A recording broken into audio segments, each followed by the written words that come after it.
Pinangunahan mismo ni Officer in Charge Hans Leo Kakdak ng Department of Migrant Workers o DMW ang pagsasara sa opisina ng Tranvia Travel Agency na matatagpuan sa Tuason Boulevard, Cubao, Quezon City. Ayon sa DMW, natuklasan ng Migrant Workers Protection Bureau o MWPB na nagsasagawa ng jurisdiction sa Poland na ang Tranvia Travel ay gumagamit ng mga social platform gaya ng Facebook at WhatsApp sa kanilang pangangalap ng mga aplikante. Ang ahensya ay nag-ooperate ng walang kaukulang lisensya mula sa DMW. Nag-aalok ito ng trabaho gaya ng warehousemen, factory workers at nurses sa Poland na may buwan ng sweldong 80 hanggang 100,000 pesos. Natuklasan na ang ahensya ay naniningil ng processing fees mula sa mga prospective applicant ng 200,000 pesos hanggang 350,000 pesos. Ang proseso ng pagbayad ay maaaring 1 hanggang 3 beses at non-refundable.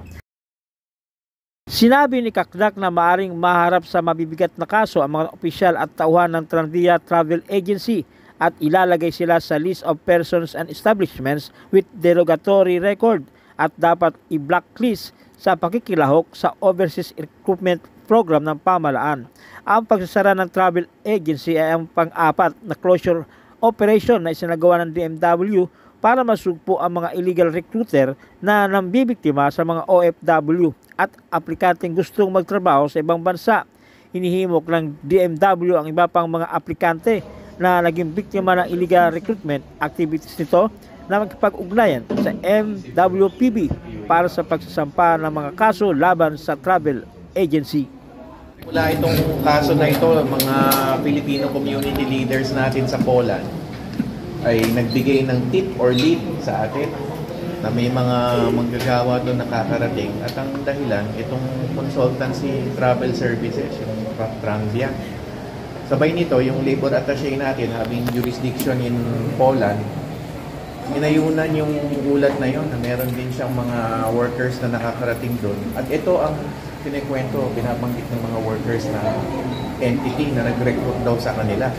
So nag-conduct ng 5 surveillance operation ang ating operatives, positive lahat ng surveillance. Ibig sabihin, nagpanggap silang mga aplikante at doon sa 5 beses na pinuntahan ito undercover ay nag-alok ng trabaho at umabot ng until 300,000 yung inaalok sa halaga ng pera, warehouse man, nurse, saka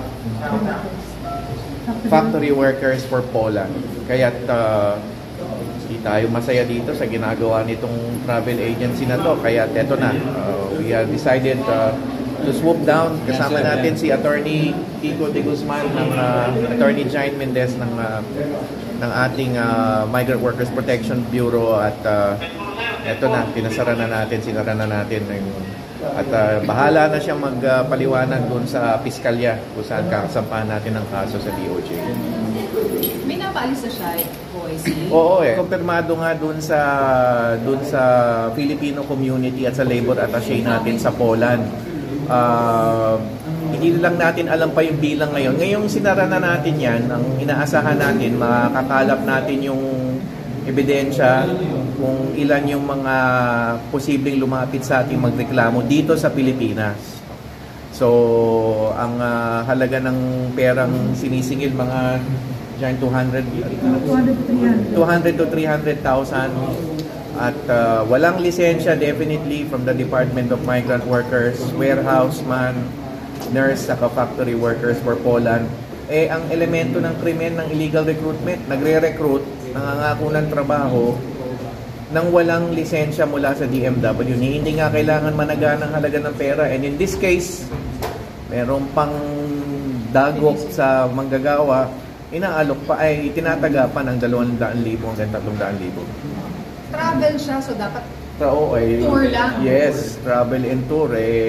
Kinakargahan ng trabaho at doon sa surveillance, nakita ko yung surveillance reports, ay mahaba pa yung konversasyon ng may-ari dito na sinasabi niya na ito yung proseso ng paghahanap ng trabaho, pagbigay ka lang ng halaga ng pera at tutulungan ka namin magkaroon ng trabaho. So, recruitment definitely, no? Recruitment. Kasi ano lang ito katagal? 2022. Bago-bago pa. Ay siguro parang post-pandemic, di ba? Nagbukas na ng... Mga magkano po yung pinapromise na magiging sweldo sa Poland?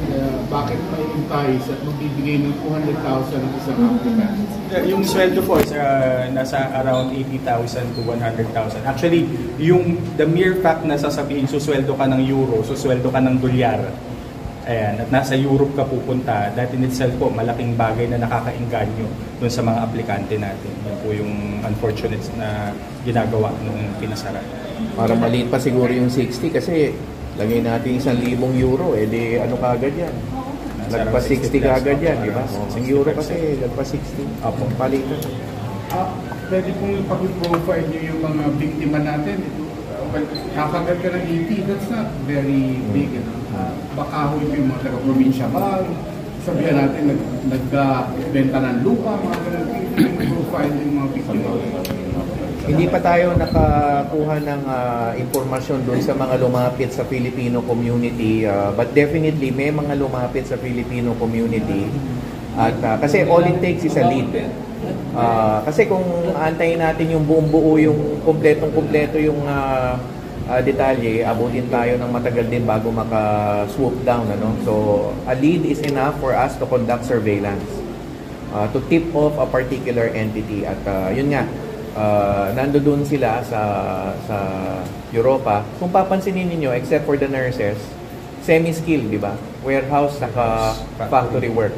So, we all know na kapag semi-skilled ay hindi yan upper class sa echelon ng ating lipunan, di ba? Mga blue-collar workers yan coming from modest origins. Posibleng sa mga iba't ibang lugar sa bansa. So, we all know na hindi yan sila yung mga highly educated in the sense na nasa mga universidad na mamahalin o di kaya masteral degree o ano pa man. Semi-skilled yan, so blue-collar work yan dito sa atin. Sir, to be specific, ano yung complaint na ito? Ang complaint is illegal recruitment. Kasi, yun nga, simple lang ang elemento ng illegal recruitment. Recruitment without a license. Punishable by, depende, no? Years po for we're actually looking at syndicated illegal recruitment. Sinabi nga po ni OX kanina na hindi pa ma-determine yung number ng complainants. So we're looking at the number of those people na nag-ooperate. So mahigit 3 po yung nag-ooperate doon sa opisina. And then, so we're going to file cases of syndicated illegal recruitment. And then pag nakuha namin yung profile ng mga nagreklamo, nakuha na ng statement, magpa-file din kami ng karagdagan pa ng large scale naman. Nasaan po yung mga may-ari nito, yung mga kakasuhan natin?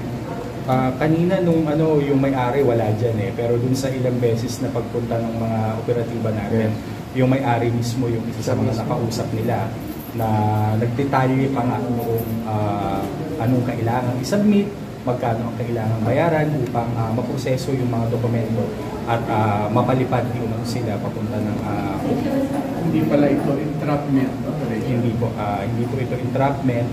Ito po ay bunga ng isang surveillance operation based on the tip na ibinigay sa atin ng Filipino community sa Poland at yun din po yung na-endorse sa atin ating migrant workers. Last na lang po sa atin, bakit po kailangan magpanggap nila na travel and tours? Anong sense noon? Umiiwas sila sa mga responsibilidad ng isang licensed recruitment agency katulad ng pagkakaroon ng escrow deposit, parang guarantee yan, guarantee fund. And yung mga ethical recruitment standards, yung mga pag-accredit ng foreign principal here and abroad, yung pagdodokumento ng workers, they're avoiding, they're shortcutting, ano ba tawag dyan, shortcutting the process. They want to go for the easy come, easy go modus. Na alam naman natin na hindi yan nagwo-work sa larangan ng deployment of overseas Filipino workers kasi dapat maingat talaga ang proseso ng recruitment. Hindi naman, ang pangako naman namin sa DMW ay digitalized at facilitated ang process, but at the same time, protected ang worker. So yan ang kulang dito. Walang protection yung worker kasi hindi naka-accredit yung employer, hindi naka-verify yung kontrata, hindi nakita ng labor attaché yung kontrata. So, pupunta doon yung worker in the blind, no? Hindi niya alam kung ano yung garantiya ng protection sa kanya. At mismong yung pag-negotiate ng kontrata, ng sweldo, nabanggit mo nga, Chino, Mark, kabukaan Chino. Nabanggit mo nga, Mark, na medyo maliit yung sweldo because precisely, hindi natin alam kung magkano yung tamang halaga ng pera dahil hindi yan successfully negotiated in a contract that is verified by the labor attaché.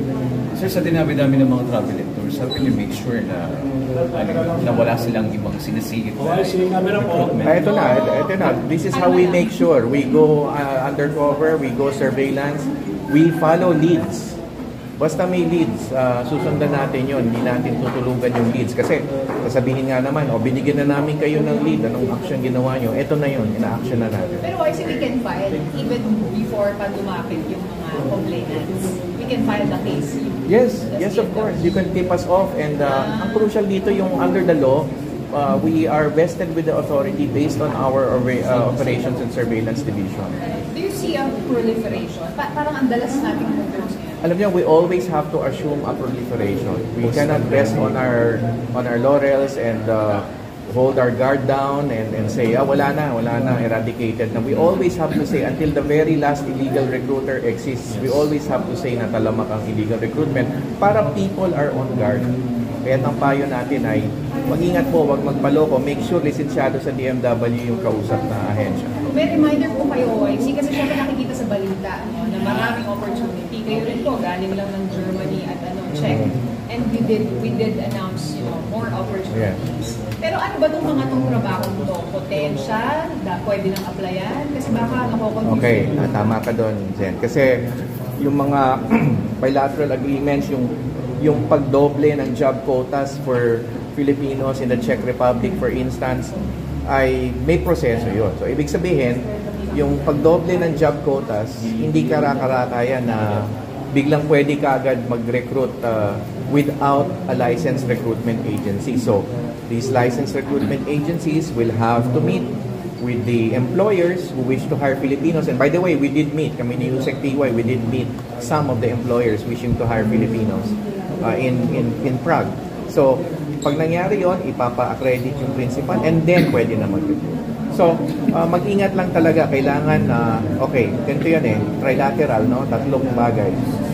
Dapat lisensyado yung recruiter, dapat accredited ng DMW yung principal, dapat dokumentado ng DMW yung worker bago umalis. Yun yung OEC or OFW. Yan ay pangako namin dyan, mabilis lang ho ang proseso, huwag kayong mag-alala. Pero yung pagpoproseso kasi, yan yung protection. Tandaan nyo na lang ho yun. Yung proseso sa DMW, yan yung garantiya namin ng protection. Mula rito sa lungsod ng Taguig, Nolan Ariola, nag-uulat para sa Leader News Philippines.